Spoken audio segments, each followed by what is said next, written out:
Hi everyone, this is Arcadius and welcome back to Naval Creed. Today we will be reviewing USS Laffey, the prism ship you can buy in the shop. Now, the only difference between this ship and Benson is about 100 meters range. Instead of shooting 11.5 kilometers, this ship can shoot 11.6. Other than that, there is no other difference between this ship. Now, that being said, it is still a fun ship to play, and you can use it to grind a whole bunch of free XP if you enjoy playing American destroyers. It has the same rapid-fire guns, the good torpedoes, and well, at this tier it's mediocre AA, but the maneuverability is something else altogether.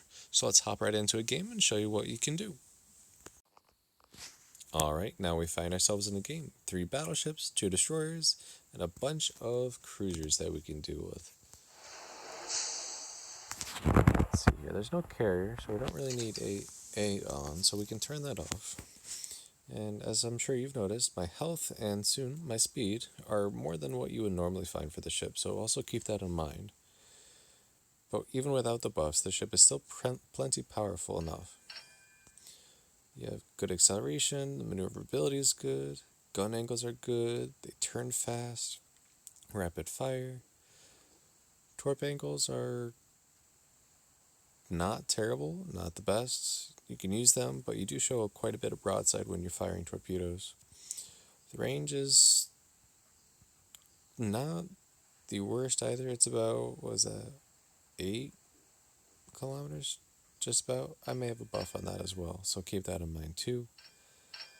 But this ship is still very fun, and you can definitely take on any ship, except it does struggle with carriers a bit, but I feel like every destroyer struggles with carriers.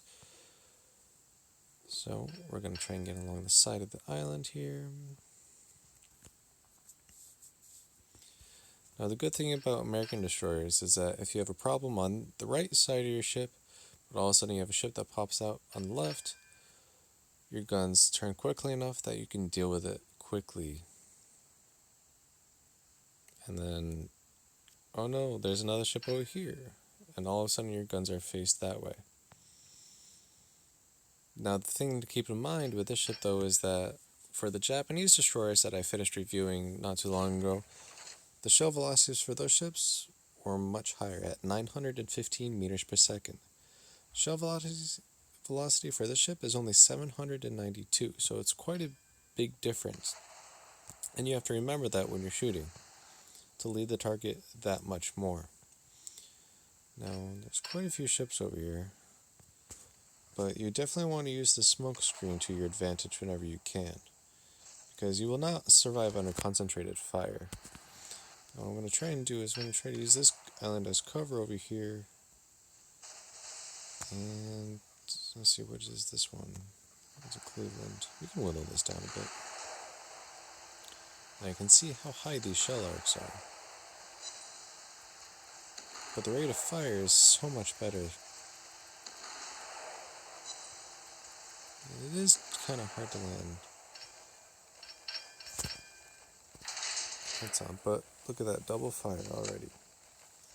Putting down a smoke screen. It's on fire. I don't appreciate that. Now the HE is very powerful, but you can also use AP, though it may not be always so effective. I doubt you're going to get citadels, but you could definitely get some pens. See, in this case, I was doing more damage with HE, so I'm going to switch back. If it was a slightly less armored ship, like in New Orleans or even in Nagano, that is something that you could be able to use HE on and not have a problem. So we have a hipper. Now you may have noticed I haven't really used my torpedoes yet. That's kind of because A, can't, and B, don't have to. The guns on this ship are powerful enough that they can take on other ships without it. Look, double fire already. And it may be slow, but I'm definitely whittling down the ship, like, piece by piece. And then I'm on to the next one. Hell no.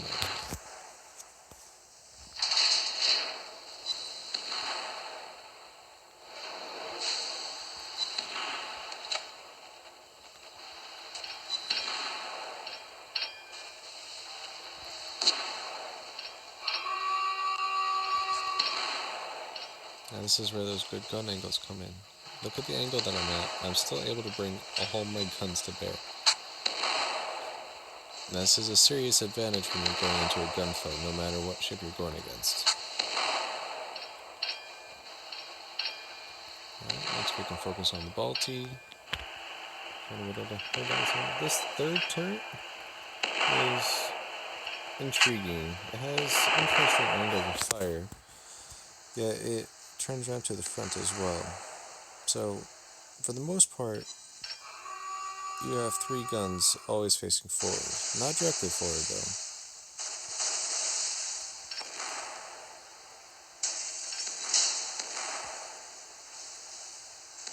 Now I'm just getting a bunch of shatters. I need to aim up a little bit higher. Gotta fire.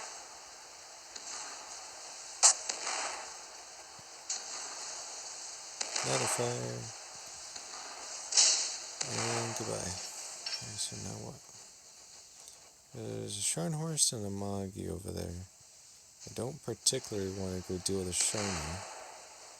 So...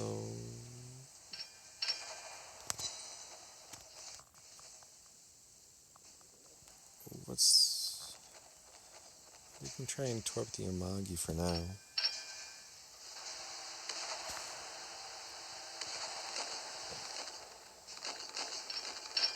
But the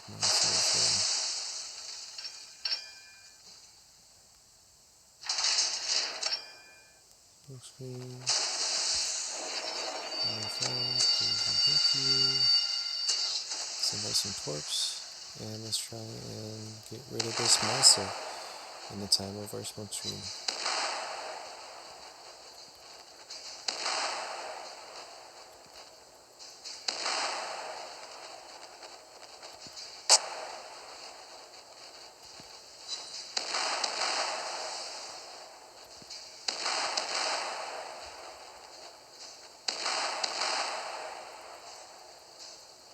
And this is how this ship works. You fire torpedoes at one ship, you sink it, and you just whittle everything else down with your 5-inch guns and fires. You mainly want to aim for the superstructure. Anywhere else you can pen, but the chances of that decrease the more armor that you're faced against with. So the Shiny went down to another ship, which is good because I would have had big trouble facing that one. And Massa is almost down. Another fire. There's our smoke screen looking, we're still good. And boom. Well, we didn't get the finishing blow, but now we just have Le Fantasque. Now I could stay in cap, but I don't really need to, because Le Fantasque is about to die anyways. So, and there we go, we have a game. Let's see how we did.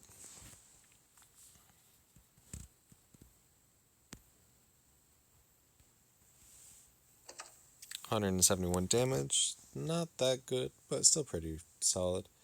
1 ship sunk, 302 shell hits, 5 torpedo hits, 9 fires, 1 flooded, 1 module destroyed. So, this isn't my first game, so the first one I had, I didn't do too well on it, so I didn't get that much free XP, but this one, you're able to get almost 4,000 free XP in 1 game.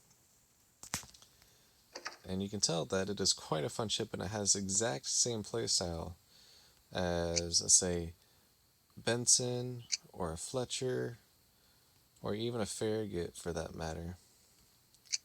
So, as long as you are aware of how to play this ship, and aware of its pros and cons, you can definitely use the ship to the best of its ability, and it can be a really fun ship. Just terrorize everything. Would I recommend this ship? If you're looking for ships that are outside the normal ships in the tech tree, then no, this one, like I said, is exactly like a Benson. There's not much difference at all. And the extra 100 meters of range, well, with the shell arc and the time from firing the shell to when it actually impacts the target, it's not a difference at all. So if you're looking for something new and interesting, no, the ship is just like any other the Benson that you can get in game.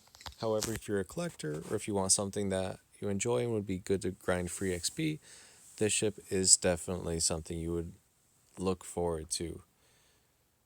Like always, though, the decision is up to you, and I hope you enjoy the ship as much as I do. Thank you for watching and have a good day. And take care.